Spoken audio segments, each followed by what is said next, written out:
Kandil, bilangan 8 ayat 1-4. Tuhan berfirman kepada Musa, "Berbicaralah kepada Harun dan katakanlah kepadanya, apabila engkau memasang lampu-lampu itu, haruslah ketujuh lampu itu menerangi yang di sebelah depan kandil. Demikianlah diperbuat Harun.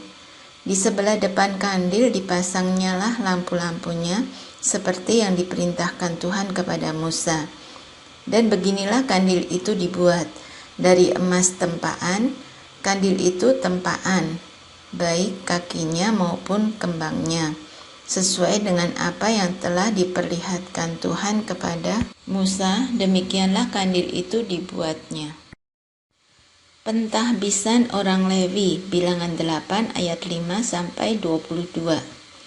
Tuhan berfirman kepada Musa, "Ambillah orang Lewi dari tengah-tengah orang Israel dan tahirkanlah mereka. Beginilah harus kau lakukan kepada mereka untuk mentahirkan mereka.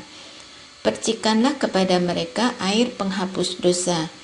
Kemudian haruslah mereka mencukur seluruh tubuhnya dan mencuci pakaiannya, dan dengan demikian mentahirkan dirinya. Sesudah itu haruslah mereka mengambil seekor lembu jantan muda dengan korban sajiannya dari tepung yang terbaik, diolah dengan minyak. Juga seekor lembu jantan muda yang lain haruslah kau ambil untuk korban penghapus dosa. Selanjutnya haruslah kau suruh orang Lewi mendekat ke depan kemah pertemuan, dan kau panggil berkumpul segenap umat Israel. Apabila engkau telah menyuruh orang Lewi mendekat ke hadapan Tuhan, maka haruslah orang Israel meletakkan tangannya atas orang Lewi itu. Dan Harun harus mengunjukkan orang Lewi itu sebagai persembahan unjukan dari antara orang Israel di hadapan Tuhan. Dan demikianlah mereka diuntukkan melakukan pekerjaan jabatannya bagi Tuhan. Setelah orang Lewi meletakkan tangannya atas kepala lembu-lembu jantan muda itu, maka haruslah yang seekor diolah sebagai korban penghapus dosa, dan yang lain sebagai korban bakaran bagi Tuhan untuk mengadakan pendamaian bagi orang Lewi.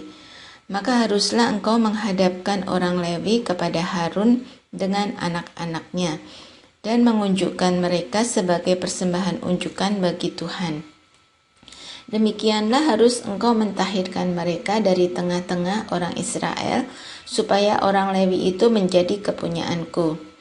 Barulah sesudah itu orang Lewi boleh masuk untuk melakukan pekerjaan jabatannya pada kemah pertemuan, sesudah engkau mentahirkan mereka dan mengunjukkan mereka sebagai persembahan unjukan.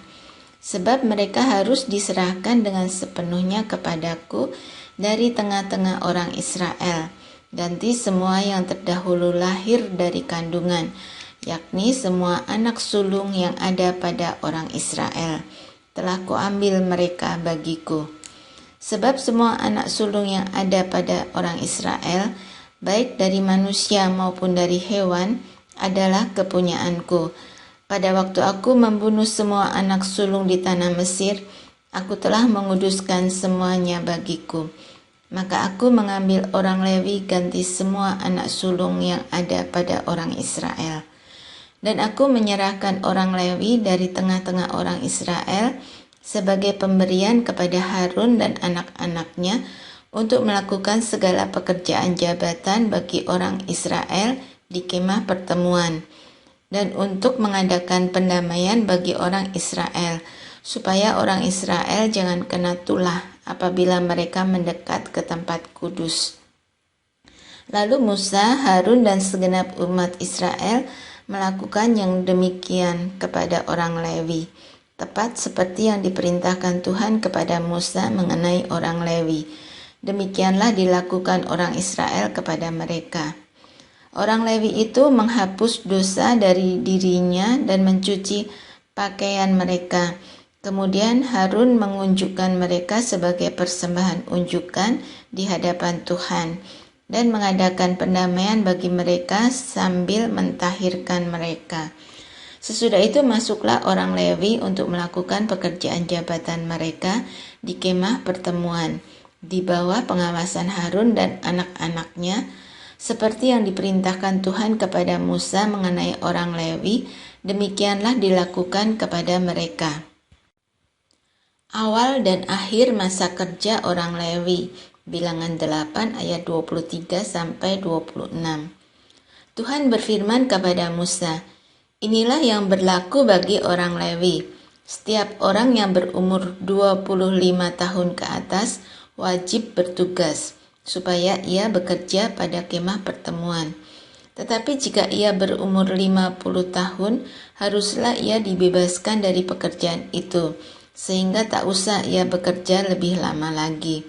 Ia boleh membantu saudara-saudaranya di kemah pertemuan dalam menjalankan tugas mereka, tetapi tidak usah lagi ia menjabat pekerjaan itu.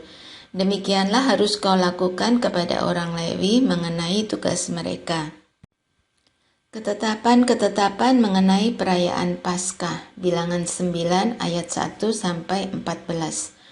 Tuhan berfirman kepada Musa di padang gurun Sinai, pada bulan yang pertama tahun yang kedua sesudah mereka keluar dari tanah Mesir. Orang Israel harus merayakan Paskah pada waktunya. Pada hari yang ke-14 bulan ini, pada waktu senja, haruslah kamu merayakannya pada waktu yang ditetapkan. Menurut segala ketetapan dan peraturannya, haruslah kamu merayakannya. Lalu Musa menyuruh orang Israel merayakan Paskah. Maka mereka merayakan Paskah pada bulan yang pertama, pada hari yang ke-14 bulan itu, pada waktu senja di padang gurun Sinai, tepat seperti yang diperintahkan Tuhan kepada Musa. Demikianlah dilakukan orang Israel. Tetapi ada beberapa orang yang najis oleh karena mayat, sehingga tidak dapat merayakan Paskah pada hari itu. Mereka datang menghadap Musa dan Harun pada hari itu juga, lalu berkata kepadanya, "Sungguh pun kami najis oleh karena mayat. Dengan dasar apakah kami dicegah mempersembahkan persembahan bagi Tuhan di tengah-tengah orang Israel pada waktu yang ditetapkan?" Lalu jawab Musa kepada mereka, "Tunggulah dahulu, aku hendak mendengar apa yang akan diperintahkan Tuhan mengenai kamu." Lalu berfirmanlah Tuhan kepada Musa, "Katakanlah kepada orang Israel, apabila salah seorang di antara kamu atau keturunanmu najis oleh karena mayat, atau berada dalam perjalanan jauh, maka ia harus juga merayakan Paskah bagi Tuhan. Pada bulan yang kedua, pada hari yang ke-14, pada waktu senja, haruslah orang-orang itu merayakannya, beserta roti yang tidak beragi, dan sayur pahit haruslah mereka memakannya. Janganlah mereka meninggalkan sebagian daripadanya sampai pagi, dan satu tulang pun tidak boleh dipatahkan mereka. Menurut segala ketetapan Paskah, haruslah mereka merayakannya. Sebaliknya orang yang tidak najis dan tidak dalam perjalanan, tetapi lalai merayakan Paskah, orang itu harus dilenyapkan dari antara orang-orang sebangsanya, sebab ia tidak mempersembahkan persembahan yang kepada Tuhan pada waktunya. Orang itu akan menanggung akibat dosanya. Apabila seorang asing yang telah menetap padamu hendak merayakan Paskah bagi Tuhan, maka haruslah ia merayakannya menurut segala ketetapan dan peraturan Paskah. Satu ketetapan harus berlaku bagi kamu, baik bagi orang asing maupun bagi orang Israel asli. Tiang awan memimpin perjalanan Israel. Bilangan 9 ayat 15-23. Pada hari didirikan kemah suci, maka awan itu menutupi kemah suci, kemah hukum Allah. Dan pada waktu malam sampai pagi, awan itu ada di atas kemah suci, kelihatan seperti api. Demikianlah selalu terjadi, awan itu menutupi kemah, dan pada waktu malam kelihatan seperti api. Dan setiap kali awan itu naik dari atas kemah, maka orang Israel pun berangkatlah. Dan di tempat awan itu diam, di sanalah orang Israel berkemah. Atas titah Tuhan, orang Israel berangkat dan atas titah Tuhan juga mereka berkemah. Selama awan itu diam di atas kemah suci, mereka tetap berkemah.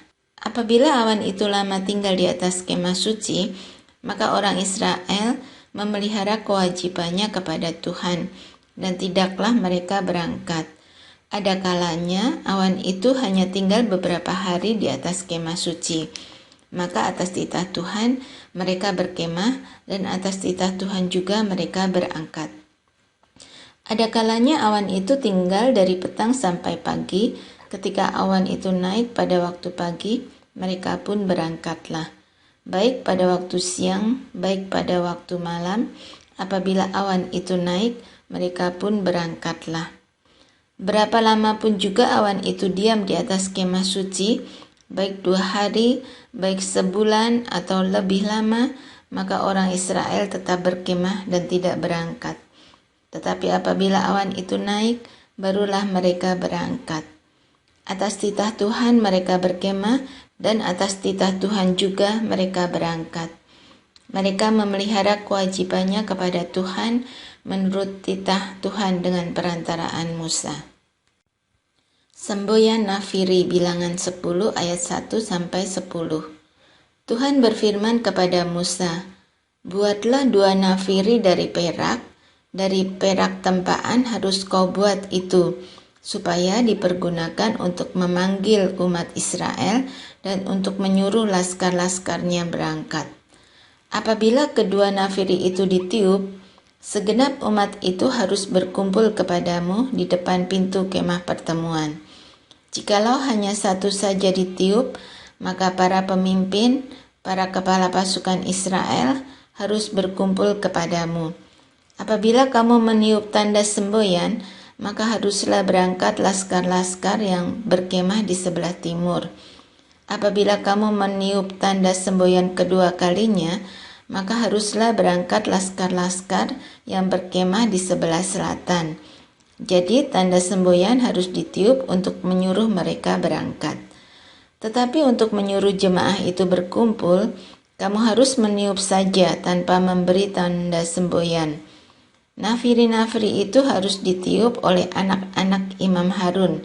Itulah yang harus menjadi ketetapan untuk selama-lamanya bagimu turun-temurun. Dan apabila kamu maju berperang di negerimu melawan musuh yang menyesakkan kamu harus memberi tanda semboyan dengan nafiri, supaya kamu diingat di hadapan Tuhan Allahmu dan diselamatkan daripada musuhmu. Juga pada hari-hari kamu bersukaria, pada perayaan-perayaanmu, dan pada bulan-bulan barumu, haruslah kamu meniup nafiri itu pada waktu mempersembahkan korban-korban bakaranmu dan korban-korban keselamatanmu. Maksudnya, supaya kamu diingat di hadapan Allahmu. Akulah Tuhan Allahmu. Berangkat dari Gunung Sinai, Bilangan 10 ayat 11-36. Pada tahun yang kedua, pada bulan yang kedua, pada tanggal 20 bulan itu, naiklah awan itu dari atas kemah suci, tempat hukum Allah.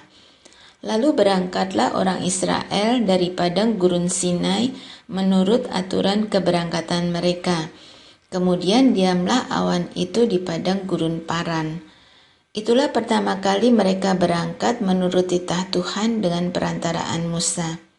Terdahulu berangkatlah laskar yang di bawah panji-panji Bani Yehuda menurut pasukan mereka. Yang mengepalai laskar itu ialah Nahason bin Aminadab. Yang mengepalai laskar suku Bani Isyakar ialah Netaneel bin Suar. Yang mengepalai laskar suku Bani Sebulon ialah Eliab bin Helon. Sesudah itu kemah suci dibongkar, dan berangkatlah Bani Gerson dan Bani Merari yang mengangkat kemah suci itu. Kemudian berangkatlah laskar yang di bawah panji-panji Ruben menurut pasukan mereka. Yang mengepalai laskar itu ialah Elisur bin Syedeur. Yang mengepalai laskar suku Bani Simeon ialah Selumiel bin Surisyadai. Yang mengepalai laskar suku Bani Gad ialah Eliasaf bin Rehuel. Sesudah itu berangkatlah orang Kehat yang mengangkat barang-barang tempat kudus. Kemah suci sudah dipasang sebelum mereka datang. Kemudian berangkatlah laskar yang di bawah panji-panji Bani Efraim menurut pasukan mereka. Yang mengepalai laskar itu ialah Elisama bin Amihud. Yang mengepalai laskar suku Bani Manasye ialah Gamaliel bin Pedasur. Yang mengepalai laskar suku Bani Benyamin ialah Abidan bin Gideoni. Sebagai barisan penutup semua laskar itu, berangkatlah laskar yang di bawah panji-panji Bani Dan menurut pasukan mereka. Yang mengepalai laskar itu ialah Ahiezer bin Amisyadai.